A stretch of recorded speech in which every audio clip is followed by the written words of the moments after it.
ఈ రోజు మార్కాపురం శాసనసభ్యులు కందుల నారాయణ రెడ్డి మార్కాపురం పట్టణంలోని జవహర్ నగర్ లో గల తెలుగుదేశం పార్టీ కార్యాలయంలో ప్రెస్ మీట్ నిర్వహించారు. ఈ సందర్భంగా విలేకరుల సమావేశంలో మాట్లాడుతూ పిచ్చి తుక్లకు తాను ఏమాత్రం తీసిపోడని జగన్మోహన్ రెడ్డి మరోసారి రుజువు చేశారని అన్నారు.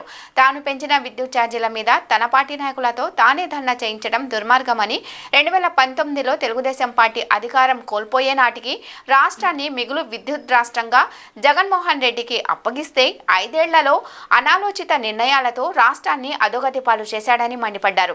విద్యుత్ ఛార్జీల భారం ప్రజలపై జగన్ రెడ్డి వేసి ఇప్పుడు ధర్నాలు చేయడం ఏంటని దుయ్యబట్టారు. ఈ కార్యక్రమంలో తెలుగుదేశం నాయకులు, కార్యకర్తలు తదితరులు పాల్గొన్నారు.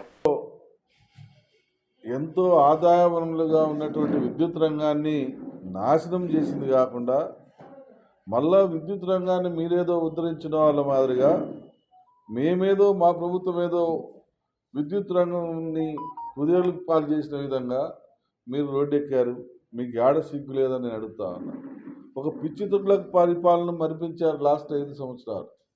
ఒక పిచ్చి తుగ్లకు తీసుకున్నటువంటి నిర్ణయాల మీద ఆ పిచ్చి తుగ్లకే మళ్ళీ ధర్నాలు చేపిస్తూ ఉన్నాడంటే ఇది ఎంత దుర్మార్గమో దీన్ని బట్టి అర్థమవుతా ఉంది. తాను పెంచిన ఛార్జీల మీద మళ్ళీ తానే ధర్నాలు చేపించడం.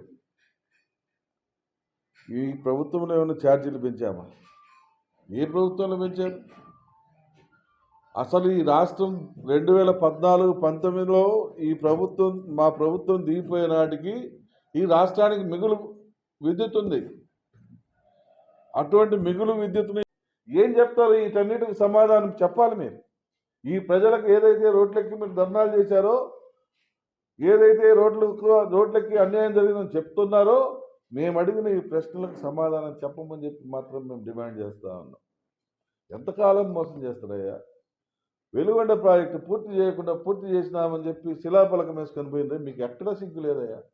ముందు ఈ మార్కాపురం ప్రజలకు సమాధానం చెప్పండి. ఇంకా 2 సంవత్సరాలు పడుతుంది వెలుగొండ ప్రాజెక్టు నుంచి నీళ్లు రావడానికి. అటువంటిది 2 సంవత్సరాలకు ముందు మీరు వెలుగొండ ప్రాజెక్టు పూర్తయిందని చెప్పి మీరు ఓపెన్ చేసుకొని పోయారంటే ఇది దుర్మార్గం కాదా? ఈ అమాయక ప్రజల చెవులలో పూలు పెట్టడం కాదా? క్యాలీఫ్లవర్లు పెట్టి హెలికాప్టర్లు వెళ్ళిపోతారా? చెవులలో క్యాలీఫ్లవర్లు పూలు పెట్టి ఇక్కడ మీరందరూ తందాన భజన కొడతారా? ఇక్కడైనా మీరు వాస్తవాలు తెలుసుకోండి, వాస్తవ రూపంలోకి రాండి. ఈ మభ్యపెట్టే మాటలు, మభ్యపెట్టే వ్యవహారాలు మానుకోండి. దయచేసి ఈ అమాయక ప్రజల జీవితాలతో ఆడుకోవాకండి. ఇప్పటి వరకు ఆడుకున్నది చాలు. ఇప్పటి వరకు మీరు చేసింది చాలు. ఇక మేము చేస్తాం. ప్రజలకు అన్ని రకాలుగా న్యాయం జరిగేలా, మంచి జరిగేలా చేసుకుంటూ పోతాం. కొద్దిగా ఓపిక పట్టండి. కనీసం జీతాలు కూడా ఇవ్వలేక ఎప్పుడు వేస్తావో, జీతాలు ఎప్పుడు పడతాయో తెలియని అందరూ ఎదురు చూసేటువంటి పరిస్థితి నీ ప్రభుత్వంలో.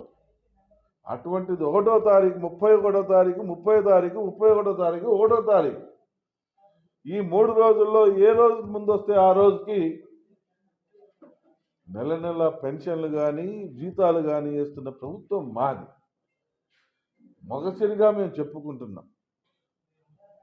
సుమారు 1,50,000 కోట్ల రూపాయల డబ్బులు సంవత్సరానికి ఈ జీతాలు, పెన్షన్లు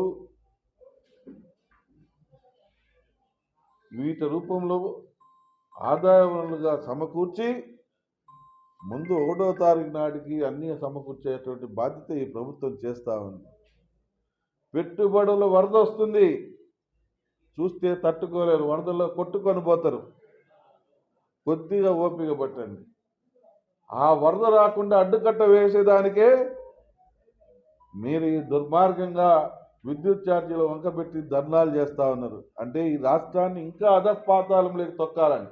అంటే మీరు ధర్నాలు చేస్తే ఎవరు రాకుండా, ఏ పెట్టుబడిదారుడు రాకుండా, ఈ రాష్ట్రం చండాలంగా ఉంది, ఈ రాష్ట్రంలో ఏమీ సక్రమంగా లేవు, ఈ రాష్ట్రంలో ప్రతిపక్షాలు విపరీతంగా ధర్నాలు చేస్తున్నాయి, ఎటువంటి పెట్టుబడులు వచ్చినా ఒప్పుకునేటట్లేరు అని చెప్పి పెట్టుబడిదారులను వెనక్కిపోయే విధంగా మీరు పన్నిన ఈ కుతంత్రం